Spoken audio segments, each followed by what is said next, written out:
Hello everybody, it's Yashar here, back again with another video, and in this video I'm going to quickly update you on recent changes to my stocks portfolio, including the new Canadian and new US stocks that I added to my portfolio.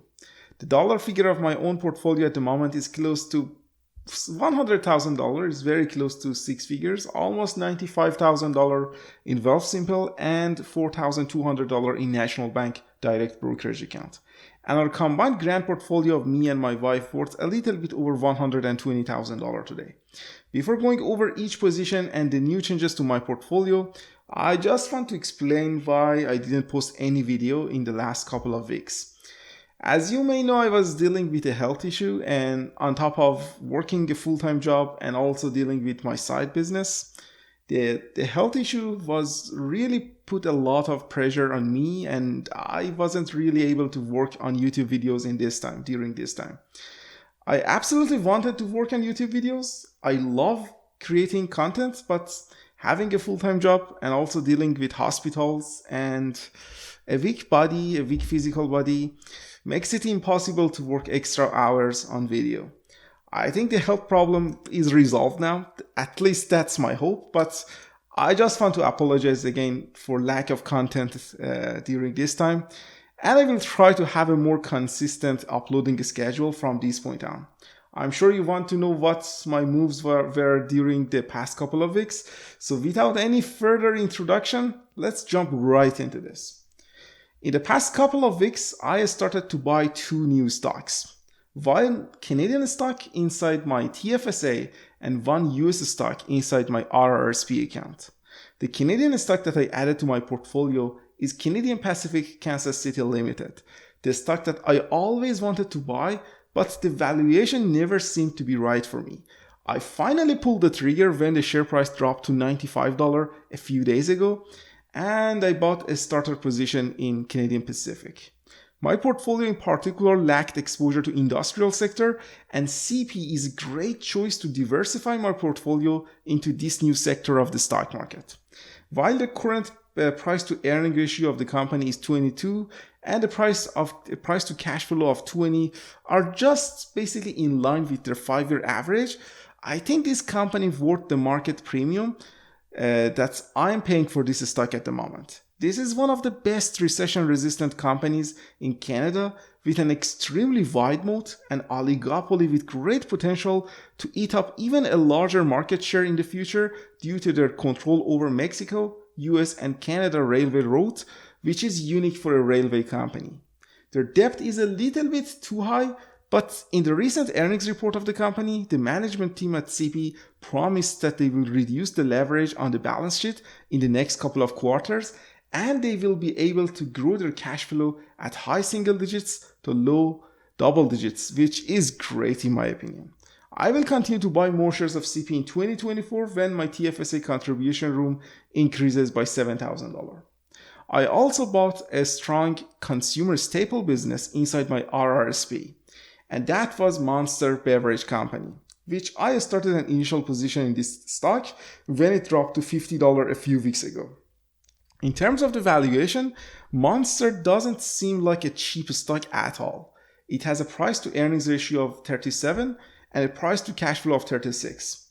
Historically, this is a normal PE for the company, but PE ratio of 37 is still high. For a company like Monster, with explosive revenue growth, I don't think a price to earning of 37 is too expensive. It's simply too good of a company, and even at this point in time with a PE of 37, I think the company is fairly valued. Just look at the return on invested capital in the last 5 years. It is 25%, which is significantly higher than cost of capital for this business. This business is a profit machine, which I believe would be able to continue its growth in the future years. They should be able to take more and more market share in the coming years, and even at the current evaluation, I'm totally fine to buy more shares of Monster. Now, after quickly going over my two new positions, let's start with overall portfolio allocation. This is a nice graphical representation of the stocks we hold in our combined portfolio of me and my wife. This is an overall a concentrated portfolio with 14 different stocks. The top 10 largest holdings in this portfolio are EQ Bank at 13% weighting, Meta with 13% weighting, Brookfield Corporation with 12% weighting, Aritzia with 11% weighting, Google with 11%, TD Bank with 10%, Granite REIT with 7% weighting, MasterCard with 7%, Amazon with 5%, Killam Apartment REIT with 4% weighting. These 10 stocks together form almost 93% of the value of our stocks portfolio at the moment, which shows how much I believe in these companies and how much we are concentrated in these positions. After these 10 large positions, we have 4 stocks with total weighting of almost 7%, which are Louis Vuitton, Alimentation Couche-Tard, Monster, and Canadian Pacific Kansas City.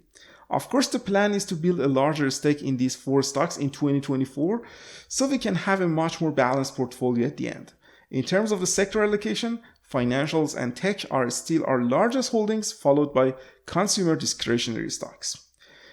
Finally, in terms of the currency allocation, most of our stocks are in Canadian dollar, almost $72,000 in Canadian dollar and $48,000 in US dollar. In terms of the dividend, my portfolio pays me $1,700 per year completely tax-free right now, which is pretty good. I plan to increase my dividend income to $2,500 per year by the end of 2024 through buying more shares in my dividend stocks, reinvesting the dividends, and also the dividend increases themselves. For example, recently TD Bank, Granite REIT, and Couche-Tard all increased their annual dividends, so this factor can also contribute to having a larger dividend income in the next year. In terms of the individual account performance, let's look at my personal RRSP account first, which performed very well this year, and it is up almost 35% overall. This account consists of only US stocks. I had a few new buys in this portfolio. Here I have 26 shares of Amazon, which is up 45% so far. Amazon by far was my best performing stock in this portfolio. My plan with Amazon is to just hold the stock at the moment, but if I see a dip in the share price, I would like to buy more shares of Amazon. I also have 72 shares of Google, which is up 28% so far. My plan for Google is to just hold these shares at the moment. I don't want to buy more or sell this stock at these levels, as I believe Google is fairly valued at this point. I also have 15 shares of MasterCard, and it is up 9%, which I'm happy with my weighting in this company at this point in time. MasterCard is an amazing business, but I think right now it is fairly valued.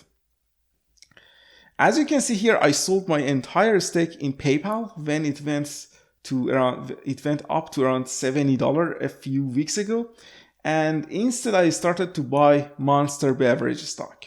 It is still a small position, but I will try to consistently buy more shares of Monster in the coming weeks and months.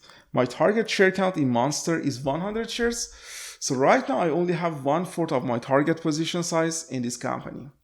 Outside of Wealthsimple, in National Bank Direct Brokerage RRSP, I also bought 5 more shares of Louis Vuitton or LVMH, and now I own 20 shares of LVMUY, basically 20 shares of Louis Vuitton as well. I have planned to buy more shares of LVMH in the coming weeks, as this luxury brand stock is undervalued in my opinion at the moment. Next, let's look at my personal TFSA account, which consists of Canadian stocks. I'm up slightly 0.8% in this portfolio so far. This is not a really good performance, but I believe Canadian stocks that I hold in this portfolio will outperform the market in future, especially after we finally finish this recent credit cycle and we can see rate cuts. Here I had a few buys in the past couple of weeks, which I will discuss in the rest of the video. I bought more shares of pretty much all of these stocks other than EQ Bank and increased my holding in these undervalued Canadian stocks. Let's start with Alimentation Couche-Tard. I bought a few more shares of Couche-Tard when it was close to $70 per share, and now I own 28 shares of this company, which is up almost 20%. I really like to add to this position, but unfortunately the stock barely goes into any dip. the stock barely goes down. So I'm patiently waiting for a larger dip to deploy more cash into alimentation Kushtar in 2024. Next, I have 350 shares of Aritzia.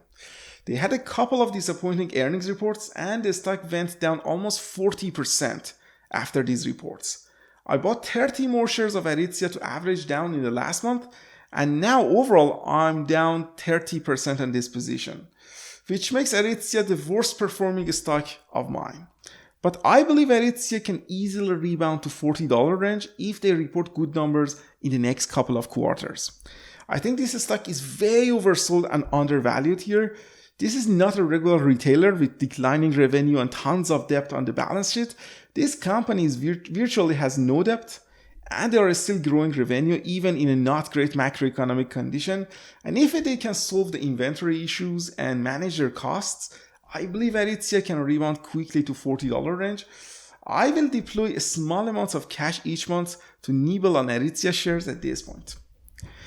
Next, I have 285 shares of Brookfield Corporation. I added 10 shares to my position during the last month, and now I'm finally up only 0.5% on this position. Brookfield had a nice little rally in the last month, and the stock went from $40 per share to now $48 per share. Brookfield is another stock that I believe was way undervalued and oversold. Their business is of course sensitive to interest rate in the short term, but for a long-term investor, this was just a great opportunity to buy more of this quality business at a discount. It's still undervalued here, but I personally have enough Brookfield Corporation shares in my TFSA. So for me personally, Brookfield is a hold in 2024. Next is my new position, Canadian Pacific Kansas City Limited. It's a small stake at the moment and it is up 5% so far. My plan is to buy a lot more shares of CP in 2024. Next, I have 200 shares of EQ Bank, which I'm totally happy with my weighting, and I'm up a whopping 35% on this position so far. I predicted last year when the stock was into the 50s that EQ Bank will reach a new 52 weeks high and potentially a new all-time high sometime in 2023 or 2024, and the stock rebounded beautifully and it is close to its 52 weeks high right now. Basically for a few months it's close to its all-time high. My only plan with EQ Bank is to just hold the stock and enjoy the growing dividend of the company. Next here is Granite REIT. I bought more shares of Granite in the past couple of weeks and now I own 120 shares of this REIT inside my TFSA. It is down around 12%, but I'm not worried. Granite is a real estate company with extremely strong fundamentals. Even in a high interest rate environment, which is awful for REITs, Granite is still growing its AFFO per share, while buying back the cheap shares of the stock, paying down the variable rate debt, and even increasing its monthly dividend. I believe once we are done with interest rate hikes, Granite can rebound to its previously all-time high share prices. I'm extremely happy with Granite REIT management team decisions to deleverage the balance sheet during this time, and I will hold all of my shares in the company at this point. I personally don't have any plan to buy more Granite in 2024, so I just want to hold the shares. Next is Killam Apartment REIT, another great well-run real estate company in Canada, which is basically flat at the moment. I bought 60 more shares of Killam in the last couple of weeks, and now I own 300 shares of this company. In the beginning of 2023, I mentioned that my target share count in Killam is 300 shares, and now I finally hit the target. At this level, I would probably hold my shares in Killam, but I may decide to add more shares of Killam in 2024 if the share price remains at these levels. Finally, I have 142 shares of TD Bank, which is again almost flat. My plan for TD at the moment is to hold and collect the dividends over time, but I may decide to buy 8 more shares of TD in 2024 to bring my total share count to 150 shares. There you are, guys. I hope you enjoyed this quick update video, and if you enjoyed the video, again, consider subscribing to the channel to see similar videos. I will definitely come back with a few more videos about Canadian banks, Brookfield Corporation, and especially EQ Bank earnings report soon. But until that time, I see you guys in the next video. Farewell.